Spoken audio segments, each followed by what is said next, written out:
Il faut distinguer le baptême par immersion des croyants du baptême de Jésus. On n'est pas de nouveau uniquement en recevant le baptême d'eau. On peut naître de nouveau uniquement en croyant en Jésus-Christ. D'autres étapes telles que la circoncision et le baptême ne sont pas nécessaires au salut de Dieu.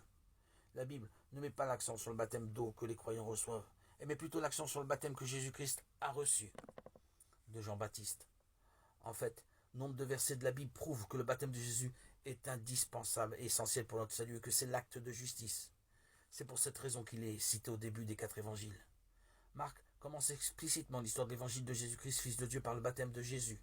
Jean écrit l'évangile en indiquant les dates, en se servant d'expressions comme le lendemain, 1,29, 3 jours après, 2,1, se basant sur le jour où Jésus a été baptisé.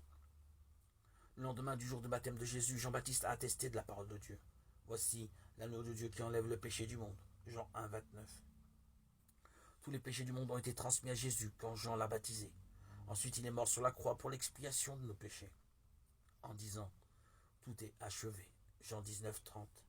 Et il est ressuscité le 3e jour. L'apôtre Paul a dit « Je vous ai donc transmis en premier lieu ce que j'avais moi-même reçu, à savoir que le Christ est mort pour nos péchés selon les Écritures, qu'il a été mis au tombeau, qu'il est ressuscité le 3e jour selon les Écritures. » 1 Corinthiens 15, 3, 4. Les Écritures font référence ici à l'Ancien Testament. Comment un pécheur pouvait-il offrir un sacrifice pour être pardonné? Il devait poser ses mains sur la tête du sacrifice avant de le tuer. S'il avait omis de poser ses mains sur la tête de l'offrande, il ne pouvait être pardonné, car ce sacrifice aurait été illégal. L'apôtre Paul dit « Ignorez-vous que baptisé dans le Christ Jésus, c'est dans sa mort que tous nous avons été baptisés » Romains 6, 3. Être baptisé en Christ Jésus, c'est croire au baptême de Jésus, et non seulement à notre baptême d'eau. Comment se fait-il que nous ayons été baptisés en Jésus? Si nous croyons au fait que Jean-Baptiste ait transféré nos péchés sur lui, lorsqu'il a baptisé Jésus, nous pouvons être baptisés en lui. Vous tous, en effet, baptisés dans le Christ, vous avez revêtu le Christ. Galates 3, 27. Ceux qui ont transmis leurs péchés à Jésus par l'intermédiaire de Jean-Baptiste sont sans péché, sont devenus les saints enfants de Dieu.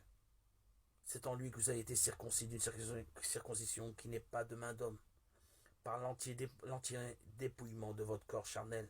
Telle est la circoncision du Christ. Colossiens 2, 11. C'est la circoncision de l'intérieur, non celle de l'apparence qui nous délivre de la chair du péché. C'est la circoncision du cœur. Romains 2, 29. L'apôtre Paul a donc dit qu'il fallait croire au baptême de Jésus qui délivre nos cœurs du péché. Ce qui y correspond, c'est le baptême qui nous sauve à présent par la résurrection de Jésus-Christ. 1 Pierre 3, 21. Le baptême est une figure qui nous sauve. Les gens du temps de Noé ont péri, car ils n'ont pas cru à l'eau. Aujourd'hui, si nous ne croyons pas à l'eau du baptême de Jésus, nous demeurons pécheurs, même si nous croyons en Jésus, et nous périrons également.